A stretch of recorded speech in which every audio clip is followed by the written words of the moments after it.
Non, mais pourquoi elles n'ont pas parlé plus tôt? Ouais, c'est des choses qu'on a tendance à revoir, revoir sous les témoignages de victimes qui parlent parfois des dizaines d'années après avoir subi un viol ou une agression sexuelle.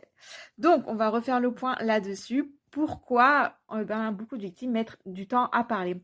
Premièrement, il y a un effet de sidération et souvent il faut beaucoup de temps avant de pouvoir mettre les mots viol ou agression sexuelle sur ce que les personnes ont vécu parce que personne n'a envie d'être une victime et que c'est extrêmement difficile. Deux, il peut y avoir de l'amnésie traumatique, surtout si la victime était mineure, était une enfant. Trois, la peur de ne pas être crue, parce que c'est quand même souvent le cas, que ce soit quand le fait de parler à ses proches ou parfois même vis-à-vis de la justice.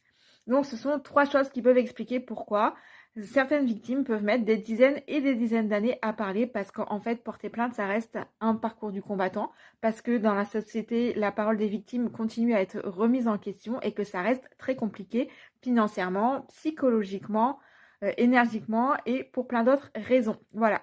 Par contre, moi, je crois et je soutiens toutes les victimes. Courage à vous, peu importe quand est-ce que vous parlez ou si vous ne parlez pas.